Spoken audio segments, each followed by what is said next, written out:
In the summer of 1916, the winds of war swept across Europe, carrying with them the promise of both destruction and resilience. In a small town in Ohio, Clara Holloway stood in her modest living room, staring out the window as the trees whispered secrets in the breeze. She clutched a thin envelope in her hand, its edges worn, the letter inside precious and heavy with hope. Before we start, I'd love to ask for your support. Subscribing helps me keep creating and sharing these stories with you.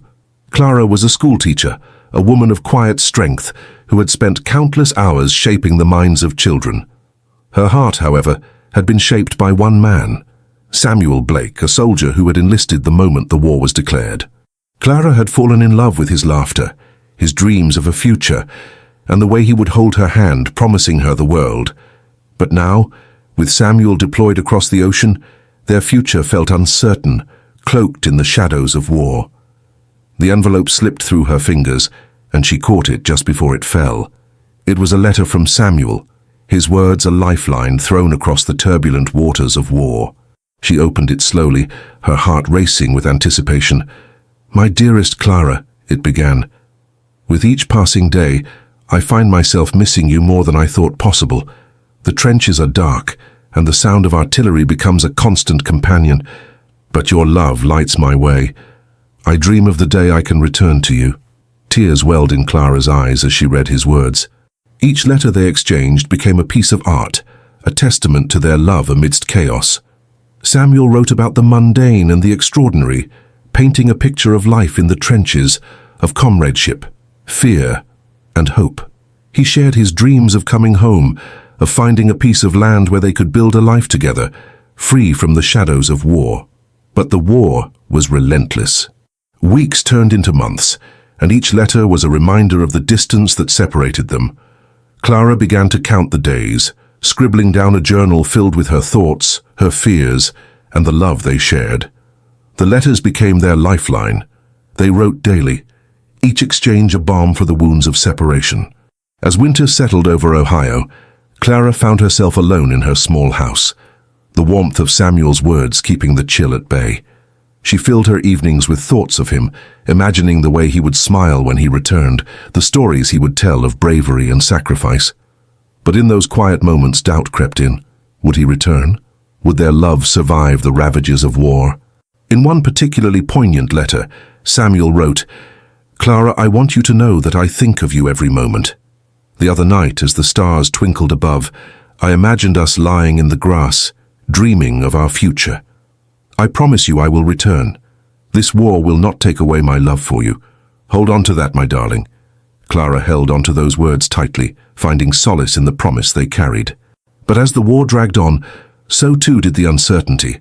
The letters began to change. Each one became tinged with a sense of urgency, Samuel's words reflecting the chaos around him. "The fighting grows worse and my resolve is tested," he wrote one day. "But I want you to know, Clara, you give me strength, you are my reason to fight." As the seasons changed, Clara found herself in a cycle of hope and despair. The war raged on, and news from the front grew grim. She would sit at her kitchen table surrounded by the letters, a fortress of words that defined their love. Yet with each envelope that arrived, there was a familiar gnawing fear that something could happen to him. She began to write to him more fervently, pouring her heart into each letter. "I believe in us, Samuel," she wrote, "in the life we will build together. You are my light in this darkness." In the spring of 1917, Clara received the news that Samuel had been injured. Her heart sank, she could hardly breathe. The letter had come from his commanding officer, informing her of an attack that had left Samuel wounded but alive. Relief washed over her, but it was quickly followed by an unbearable sense of dread.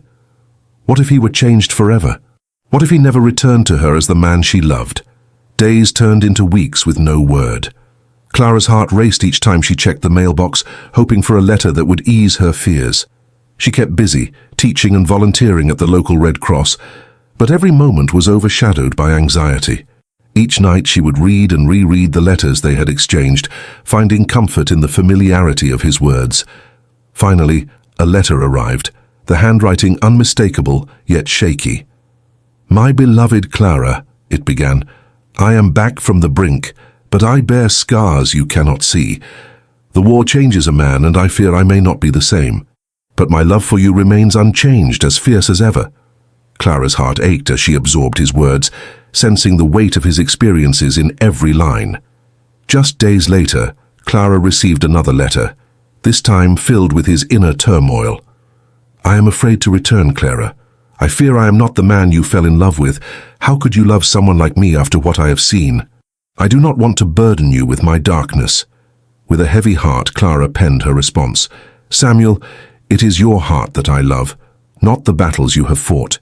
You are still the man I cherish, the one who dreams of a future with me. I am waiting for you, no matter what scars you carry. Please come home." As summer approached, Clara's resolve was tested. Her letters seemed to go unanswered as Samuel wrestled with his demons. She could only imagine the horrors he had faced, yet she clung to hope, determined to remind him of their love. "We are stronger together," she wrote. "No matter the distance, I will always be here waiting for you." Then one warm evening, as the sun dipped below the horizon, casting golden hues across the sky, Clara heard a soft knock at her door. Her heart raced, and she opened it to find Samuel standing there, his uniform tattered, his eyes shadowed with memories. The moment felt suspended in time. All the letters, all the words exchanged had led to this reunion. "Clara," he whispered, his voice cracking, "I came back." She rushed into his arms, feeling the warmth of his presence, the man she had loved through countless letters. Tears streamed down her cheeks as he held her tightly, the world around them fading into insignificance. "You came back," she murmured, her heart full of love and relief. But the reunion was not without its complexities. As days turned into weeks, Clara began to recognize the weight Samuel carried. He struggled with nightmares, moments when he would drift away from her, his mind lost in a battlefield far from her warm embrace. Clara watched as the man she loved wrestled with an invisible enemy, and it broke her heart. Their letters had been filled with hope, but reality was more complicated.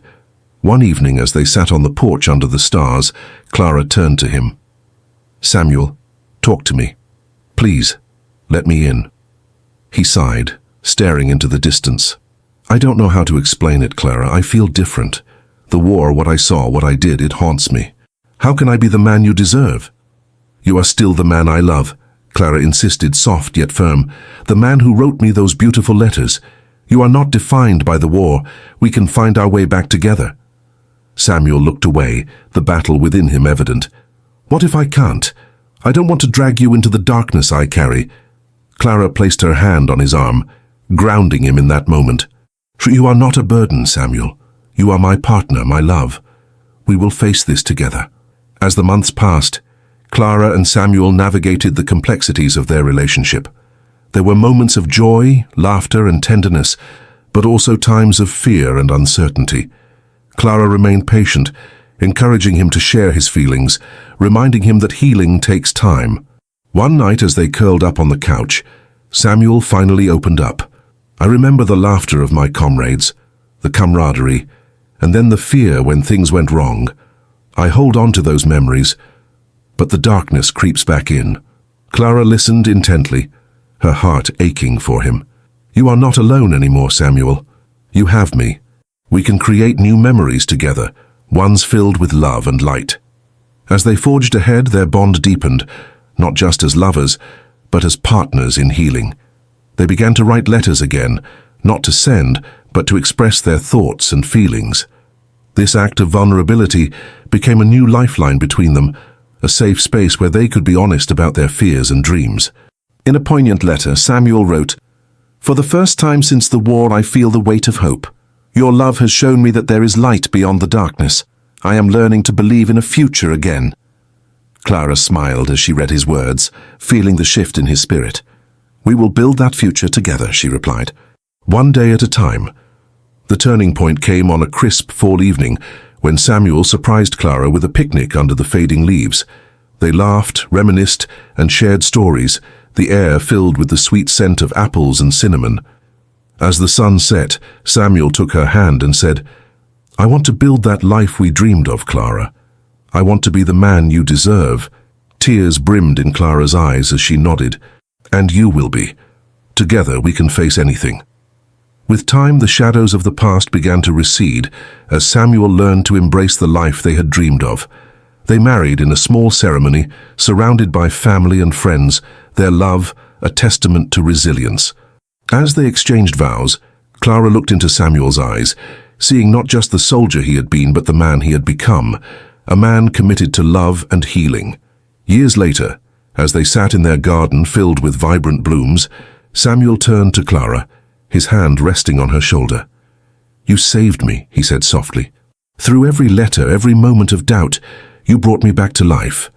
Clara smiled, her heart swelling with love. "And you taught me the true meaning of love and strength. Together, we created our own story." As they held hands, the sun dipped below the horizon, painting the sky in brilliant hues, a reminder that even in the darkest times, love can shine through, illuminating the path ahead. Their journey was not without its struggles, but together they had conquered the darkness, proving that love could indeed prevail in the face of adversity. And in their hearts, they knew that the 500 letters had not just saved a marriage, they had forged a bond that would last a lifetime.